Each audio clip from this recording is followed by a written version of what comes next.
Class 12th accounts के boards exam में आपको पता है 20 नंबर के एमसीक्यू आते हैं और ये 20 नंबर के एमसीक्यू या तो पेपर बना सकते हैं या बिगाड़ सकते हैं। 90% बच्चे ऐसे होते हैं जो आपको पता है 1 नंबर के एमसीक्यू के लिए 5-5 मिनट वेस्ट कर देते हैं और जब बाद में 6 मार्कर क्वेश्चंस करने होते हैं सॉल्व तो उनका पेपर छूट जाता है। Welcome to day 5 of mission 100 on 100 series for accountancy. 24 फरवरी को देखो अपना अकाउंटेंसी का एग्ज़ाम है और ये सीरीज़ स्पेशल है क्योंकि इसमें हम बात कर रहे हैं एक सिंपल टारगेट की कि हमें अकाउंट्स में 100 मार्क्स लेकर आने हैं। किन बातों का ध्यान रखना है तो ये सीरीज़ अच्छे से फॉलो कर लेना और आपकी एक भी वीडियो अपडेट मिस ना हो जाए तो चैनल को ज़रूर सब्सक्राइब कर लेना। आज की ये पावरफुल वीडियो है एमसीक्यू हैक्स को लेकर। मैं आपके साथ कुछ ऐसे इंपॉर्टेंट बातें करूँगा कि एमसीक्यू जब आप सॉल्व करते हो तो किन बातों का ध्यान रखना है, किस तरह से एमसीक्यू को फास्ट कर सकते हो, ये ट्रिक्स आपको इस पूरी वीडियो में मिलेगी। वीडियो को एंड तक ध्यान से देखना and do share with all your friends.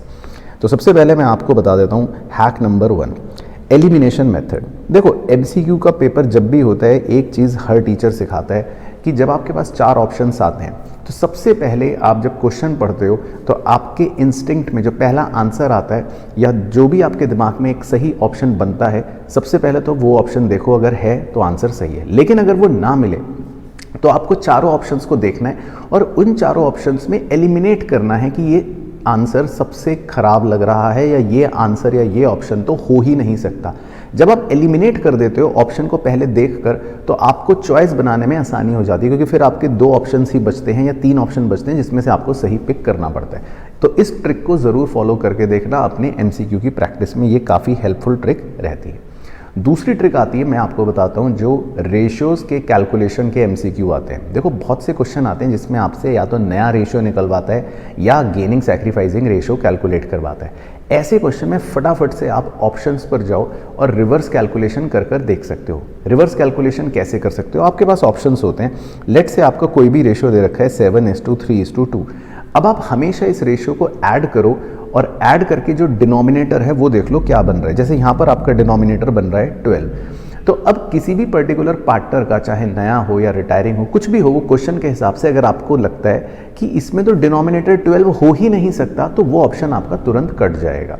तो रिवर्स कैलकुलेशन उन क्वेश्चनों में बड़ी हेल्पफुल होती है जहां पर आप ऑप्शंस को देखकर ही उसके रेशियोज को निकाल सकते हो या सही रेशियो को जल्दी फाइंड आउट कर सकते हो। तो ये चीज़ भी ज़रूर अप्लाई करके देखना। तीसरी और सबसे इंपॉर्टेंट ट्रिक आपको बताता हूँ एमसीक्यू के अंदर, जो सीबीएसई की फेवरेट है, वो होते हैं नेगेटिव वर्ड्स। नेगेटिव वर्ड्स पर आपको फोकस करना है और एग्जाम में कोई भी एमसीक्यू है जिसमें नेगेटिव वर्ड हो उसको ब्लॉक बना लेना। और कई बार तो 2 नेगेटिव वर्ड्स भी एक साथ दे रखे होते हैं तो नेगेटिव तो काट कर उसको एक पॉजिटिव स्टेटमेंट की तरह आप पढ़ सकते हो। एग्जाम्पल देकर समझाता हूँ। कई बार क्वेश्चन कह देता है which of the following statement is not true.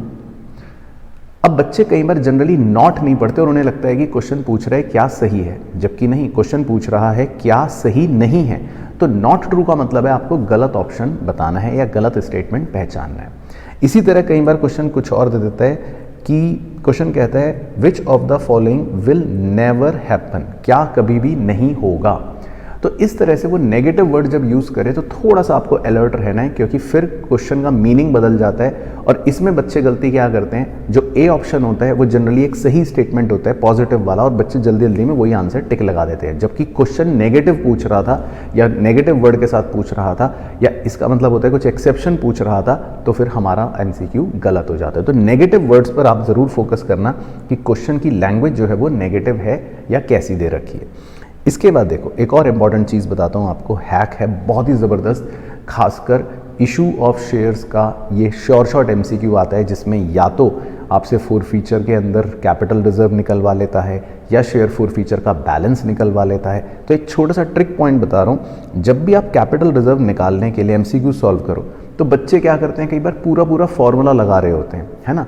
अच्छी बात है लगाओ, लेकिन आपको उसमें जो शेयर्स हमने रीइशू करे हैं उन पर फोकस करना, क्योंकि अगर आपने शेयर्स कम रीइशू करें हैं तो हमारा कैलकुलेशन रीइशूड शेयर के हिसाब से ही निकलता है और फिर तो बस सिंपल आपको ये देखना है कि हम कितना डिस्काउंट दे रहे हैं, दैट्स इट। और रीइशूड शेयर्स चाहिए हमें, और अगर जितने फोरफीट हुए शेयर्स उतने ही रीइशू हो जाते तो कैलकुलेशन और आसान हो जाएगी। तो जब आप स्टेटमेंट पढ़ोगे शेयर्स के अंदर तो रीशूट शेयर्स की संख्या पर फोकस करना, ताकि कैपिटल रिजर्व निकालते समय आप जल्दी निकाल पाओ। नहीं तो पूरा फॉर्मूला लगाते हैं बच्चे, पूरा पूरा दिमाग लगाते हैं, उसमें टाइम ज़्यादा लगता है। इसके अलावा देखो एक और चीज़ बताता हूँ, परसेंटेजेस को सॉल्व करना। एमसीक्यू के अंदर बहुत जगह परसेंटेजेस आती हैं, तो परसेंटेज को फास्ट सॉल्व करने की कुछ बेसिक टिप्स अपने पास होनी चाहिए। फॉर एग्जांपल, आपको अगर कभी भी 10% कैलकुलेट करना है तो सिंपल है, गिवन वैल्यू को 10 से डिवाइड कर दो, एक जीरो कम कर दो। अगर आपको कभी भी 20% निकालना है तो गिवन वैल्यू को 5 से डिवाइड कर दो, बहुत ईजी हो जाता है। और कभी कभी आपको अगर वो बोलता है 5% निकालना है तो गिवन वैल्यू को आप 20 से डिवाइड कर दो, एक जीरो कम करके आधा कर दो। तो ये ट्रिक्स जल्दी करने की आपके एमसीक्यू को फास्ट करवा देती है। तो कुछ कुछ परसेंटेजेस ऐसे होते हैं जो स्टैंडर्ड है, या लेट से 33 1/3% आता है, तो आप गिवन वैल्यू का 1/3 निकाल दो, 3 से डिवाइड कर दो। तो ये ट्रिक फास्ट करने का तरीका होता है, खासकर कुछ परसेंटेजेस।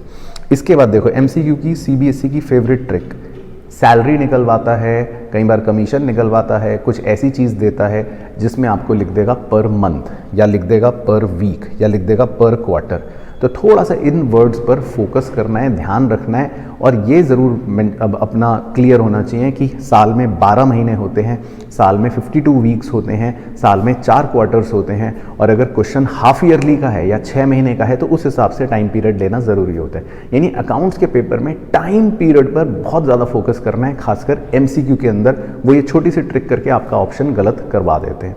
और लास्ट चीज़ बताता हूँ, एक छोटा सा ट्रिक है, जब बड़ा एमसीक्यू कोई सॉल्व कर रहे हो मैथमेटिकल, तो लास्ट डिजिट मैचिंग कई बार ये ट्रिक काम आ जाती है। जैसे फॉर एग्जांपल आप कोई बड़ी कैलकुलेशन कर रहे हो, 493 इंटू 280 या 28 फॉर एग्जांपल, तो पूरा सॉल्व करने की ज़रूरत नहीं है। आप इस मल्टीप्लिकेशन में जो लास्ट डिजिट है वो भी निकाल के एक बार चारों एमसीक्यू के ऑप्शन में चेक कर लो। कभी कभी ऐसा होता है कि वो डिजिट एक ही ऑप्शन में है, तो आप समझ जाओगे रफली कि वही ऑप्शन सही होगा, बाकी तो गलत होंगे, है ना।